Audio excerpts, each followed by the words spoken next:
Πάμε Τρίκαλα, πύλη Τρικάλων. Πάμε προς τα εκεί, θα συναντήσουμε μια ομάδα φοιτητών που έχουν αναλάβει μας βοηθήσουν με την επιστήμη τους. Είναι μια ομάδα δευτεροετών φοιτητών και είναι τα παιδιά τα οποία στην πραγματικότητα υπήρξαν η ψυχή του όλου εγχειρήματος. Είναι αυτοί που δούλεψαν για να μπορέσει να σχεδιαστεί η τροχιά, να βελτιστοποιηθεί η τροχιά, να υπολογιστούν οι ταχύτητες και όλα όσα χρειάζονταν.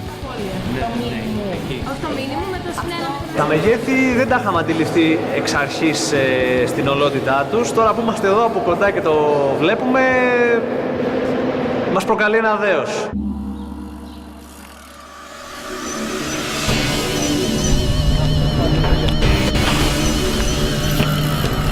Σήμερα ήρθα εδώ στην Πάτρα. Βρήκα τους μηχανικούς, τον καθηγητή και τους υπόλοιπους μαθητές που έχουν αναλάβει όλο αυτό το έργο. Ο σχεδιασμός του εγχειρήματος έχει τρία κομμάτια. Το σχεδιασμό της τροχιάς, της ταχύτητας και το κομμάτι των δυνάμεων. Η ράμπα περνάει αρκετά κοντά με μια μικρή κλίση από το μεσαίο τυχάκι που μας δημιουργεί το πρόβλημα. Θα πρέπει να υπολογίσεις να μην στρίψεις καθόλου παραπάνω γιατί θα βρεις κατευθείαν εκείνο το κεφάλι σου. Αυτό που φοβάμαι είναι ότι όταν γυρίσω το full pipe, το μετά, δηλαδή μετά το ανώτερο σημείο, πώς θα είναι το σώμα με το ποδήλατο, αυτό είναι το όνομα που με φοβίζει.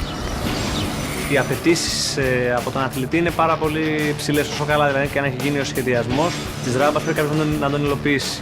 Το πολύ κρίσιμο ήταν το να μπορέσουμε να αξιοποιήσουμε τη μορφολογία του εδάφους έτσι ώστε να πάρουμε την κινητική ενέργεια την οποία χρειαζόμασταν για τον αθλητή και στη συνέχεια να είναι ασφαλής ο αθλητής όταν να μπαίνει μέσα για να κάνει έναν κύκλο. Είναι βασικά αυτά τα 2-3 σημεία πάνω στην ράμπα που όσο και να την έχουμε μελετήσει, σε αυτά τα 2-3 σημεία είναι απόλυτα στον Παναγιώτη, αν θα συμβεί ή όχι.